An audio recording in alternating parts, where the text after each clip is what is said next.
ढिल्लन है और इनके 3 स्टॉक्स पे सवाल हम ले पाएंगे। वैसे तो उन्होंने अच्छी खासी लिस्ट दी है, लेकिन 3 स्टॉक्स को हम ज़रा चर्चा में ले आते हैं।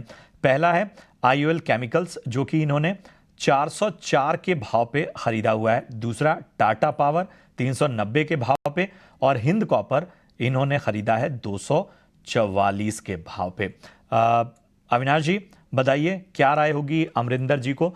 आईओसी केमिकल है, इसके अलावा माफ कीजिएगा आईओएल केमिकल्स है, और इसके अलावा टाटा पावर और हिंद कॉपर।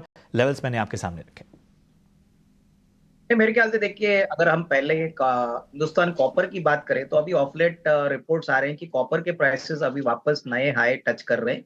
तो इसका सीधा इम्पैक्ट पहले तो हिंदुस्तान कॉपर के प्रॉफिटेबिलिटी पे आएगा, क्योंकि कंट्री का सबसे बड़ा कॉपर मैन्युफैक्चरर है। मुझे लग रहा है कंपनी की कर्जा और बैलेंस शीट भी बहुत अच्छी है, ऑलमोस्ट डेट फ्री कंपनी है। तो उस पॉइंट ऑफ व्यू से हिंदुस्तान कॉपर में आने वाले 6 से 12 महीने इनके लिए बहुत अच्छे रहेंगे, तो यहाँ पे होल्ड करने की राय। आईओएल केमिकल्स की बात करें तो देखिए, ये कंट्री का सबसे बड़ा इबुप्रोफेन का मैन्युफैक्चरर है। इबुप्रोफेन बहुत ही एक वेल नोन बल्क ड्रग है, जो ये नॉट ओनली इंडिया लेकिन यूएस में भी एक्सपोर्ट करते हैं। तो यहाँ पे भी मुझे लग रहा है कि निवेश कंटिन्यू करना चाहिए, क्योंकि कंपनी अभी फॉर्मुलेशंस में और वैल्यू एडेड स्पेशलिटी केमिकल में एंटर कर रही है। तो इसका थोड़ा सा बहुत बेनिफिट आपको अगले साल देखने को मिलेगा। ये भी कंपनी मुझे लगता है कि कम से कम 450 का एक नियर टर्म का फेयर वैल्यू बन सकता है। तो अच्छी कंपनी है, कंपनी ने अपना कर्जा भी काफी कम किया है। और प्रशांत जी, तीसरा स्टॉक कौन सा था, if you can tell me? Stock है टाटा पावर। ठीक है, टाटा पावर में मुझे लगता है कि इनका निवेश 344-45 रुपए में, अभी 390 चल रहा है। यहाँ पे कम से कम 1.5-2 साल का नजरिया ले ले, क्योंकि देखिए टाटा पावर एक पावर जनरेटिंग कंपनी है। पावर जनरेशन एक बहुत ही वेल एस्टेब्लिश्ड अभी थीम हो चुका है। डिमांड काफी अच्छी तरह से बढ़ रही है, सप्लाई कंस्ट्रेंट्स अभी भी है। सबसे बड़ी बात इन्होंने कहा है कि अगले 2-3 साल में ये ग्रीन और रिन्यूएबल एनर्जी के ऊपर फोकस करेंगे, इलेक्ट्रिक व्हीकल इंफ्रास्ट्रक्चर पे फोकस करेंगे।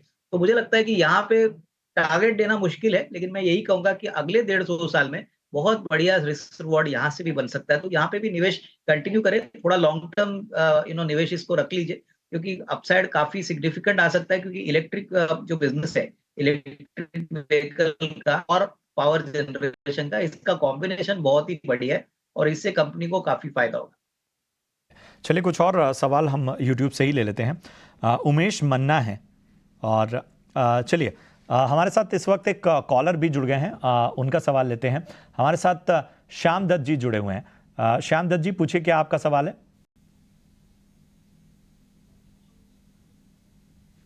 श्याम दत्त जी, आवाज आ रही है? हेलो जी जी, श्याम जी आवाज आ रही है आपको?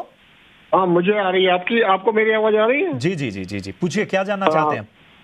हाँ, देखिए मेरी उम्र 71 ईयर्स है। जी जी, तो मैं चाह रहा हूँ कि कोई 4 या 5 ऐसे शेयर्स मुझे बताए हैं जो मैं अपने ग्रैंड चिल्ड्रन के लिए छोड़ के जाऊँ।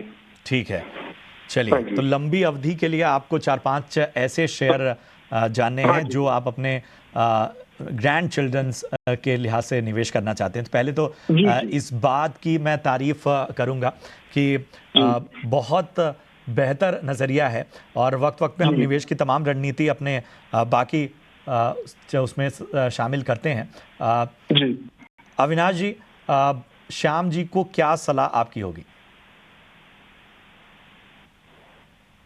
मेरे ख्याल से बहुत अच्छा विचार है इनका, और मैं यही कहूंगा कि आप ऐसी कंपनीज इन्वेस्ट करें जो 5 साल के लिए सरवाइव तो करे, लेकिन प्रॉफिट भी अच्छा कमाए। तो आई थिंक 2-3 शेयर जो मुझे पसंद है, एक तो देखिए लार्सन एंड टुब्रो है। ये कंट्री की सबसे बड़ी इंफ्रास्ट्रक्चर और कैपिटल गुड्स प्लेयर है। तो डेफिनेटली आउटलुक अच्छा है, इकोनॉमी अगर बढ़ती है तो इनके लिए भी काफी फायदा होगा। तो ये एक बहुत अच्छा विकल्प होगा। दूसरा स्टॉक रहेगा टाटा मोटर्स। देखिए टाटा मोटर्स इंडिया की सबसे बड़ी कमर्शियल व्हीकल कंपनी है। अभी तो इनके 2 हिस्से होने वाले हैं, टाटा मोटर्स कमर्शियल व्हीकल और पैसेंजर कार बिजनेस। तो ये भी एक अच्छा विकल्प हो सकता है अगर नजरिया 3 से 5 साल का है। और तीसरा कंपनी होगी अल्ट्राटेक सीमेंट। देखिए ये सबसे बड़ी सीमेंट कंपनी है इंडिया में। अगर इंडिया ग्रो करता है तो अल्ट्राटेक डेफिनेटली इंफ्रास्ट्रक्चर का बेनिफिट मिलेगा। तो UltraTech also can be a good stock अगर आपका नजरिया 3 से 5 साल है। और फाइनली मुझे लगता है कि अगर आपका नजरिया कैपिटल गुड्स के ऊपर है तो कमिंस एक बहुत अच्छा विकल्प है। कमिंस मुझे लगता है कि हाइड्रोजन की पॉलिसी प्लस इनका जो एक्सपोर्ट आउटलुक है उससे बेनिफिट करेगा। तो कमिंस भी आई थिंक अगर थोड़ा निचले देखते हैं तो मेरे ख्याल से ये 3 से 5 साल के लिए बहुत अच्छा पोर्टफोलियो बन सकता है। जुड़ी हुई हैं। सुमन जी गुड मॉर्निंग, कहाँ से बात कर रही हैं आप? लगता है कुछ मैं तकनीकी। सर बिहार पूर्णिया से बात कर रहा हूँ। जी जी जी, अच्छा अच्छा, चलिए बताइए क्या जानना चाहते हैं? सर मैंने जो है ये इन ओवरसीज बैंक का जो है शेयर लिए हुए थे 30 शेयर। हम्म। किस भाव पे लिया आपने? 75 रुपीज।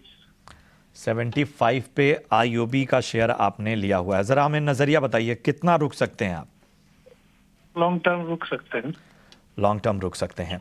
अविनाश जी ज़रा बताइए, थोड़ी ऊपरी स्तरों पर बाइंग है, हालांकि आज हमने देखा कि आईओबी का शेयर बाजार के अच्छे मोमेंटम की वजह से यहाँ पर अच्छा खासा चढ़ा है, लगभग 3.5% की तेज़ी यहाँ पर नज़र आई है। क्या करना चाहिए आईओबी में? लॉन्ग टर्म का नज़रिया 74 रुपये की बाइंग है। नहीं, मेरे ख्याल से देखिए आईओबी ने अपनी बैलेंस शीट बहुत अच्छी तरह से इंप्रूव करी है। एसेट क्वालिटी भी अभी रीजनेबली ठीक-ठाक हो चुका है और पब्लिक सेक्टर बैंक्स में हमको लग रहा है कि जो ग्रोथ मोमेंटम है वो आने वाले साल में भी जारी रहेगा। लेकिन इन्होंने स्लाइटली ऊपरी लेवल पे ये स्टॉक खरीदा है। अभी 59 का रेट चल रहा है। मेरे हिसाब से अगर इनका नज़रिया साल डेढ़ साल का है, तो थोड़ा-सा ये एवरेज कर सकते हैं क्योंकि इनकी बाइंग कॉस्ट थोड़ी कम हो जाएगी और नज़रिया 12 से 15 महीने रखिए और उसके बाद मेरे ख्याल से आपको एक अच्छा रिस्क रिवॉर्ड बन सकता है। अगर एवरेज करते हैं तो मैं समझता हूँ एक अच्छा स्ट्रैटेजी होगी क्योंकि ये अच्छी बैंक है, परफॉर्मेंस भी इम्प्रूव हो रहा है। ओवरऑल मुझे लगता है 12 टू 15 मंथ्स का टाइम फ्रेम लेके यहाँ पे होल्ड करे, यही मैं समझता हूँ कि अभी इनको करना चाहिए। ठीक है, तो और इनका सवाल सेल पर पूछना चाहते हैं। सेल पर क्या आगे नजरिया बन रहा है? अविनाश जी बताइए, सेल यहाँ से कैसा लग रहा है आपको? देखिए, मेटल शेयर में अभी एक शॉर्ट टर्म तेजी हम देख रहे हैं। टाटा स्टील, हिंडाल्को, उसके बाद जेएसडब्ल्यू, वेदांता, इसमें अच्छी खासी एक अपसाइड देखने को मिली है। देखिए, नॉर्मली जनवरी टू मार्च का क्वार्टर ये गवर्नमेंट के इंफ्रास्ट्रक्चर प्रोजेक्ट्स के लिए बहुत इंपॉर्टेंट होता है और डोमेस्टिक डिमांड स्टील की काफी अच्छी तरह से बढ़ी है। तो मेरा मानना है कि कंपेयर टू दिसंबर क्वार्टर सेल के नंबर्स अच्छे आने की उम्मीद है। इन्होंने काफी कर्जा भी कम किया है। मुझे लगता है कि देखिए शेयर ऑलरेडी थोड़ा चल चुका है, बट अगर नजरिया आपका 6 टू 12 मंथ्स का है और होपफुली अगर चाइना की बाइंग मेटल मार्केट में वापस आती है तो इसमें अच्छी री-रेटिंग होगी। करीबन 155 160 का एक फर्स्ट टारगेट रहेगा, तो यहाँ पे होल्ड करिए। अभी मेरे जो लगता है कि थोड़ा-सा और एक अपसाइड बाकी है, तो 6 टू 12 मंथ्स का टाइम फ्रेम से यहाँ पे होल्ड। 12 महीने का नजरिया यहाँ पर होल्ड करने की आपको सलाह। असीम विश्वास हैं यूट्यूब पर, इन्होंने अपना सवाल हमें इस लाइव शो के दौरान पूछा है। इनके पास 20,000 शेयर हैं लॉयड इंजीनियरिंग के। अविनाश जी, लॉयड इंजीनियरिंग पर ज़रा व्यू दीजिए। 20,000 शेयर हैं, 38 रुपए की इनकी बाइंग है, 38 की बाइंग है इनकी और 2 से 3 साल तक ये रुक सकते हैं।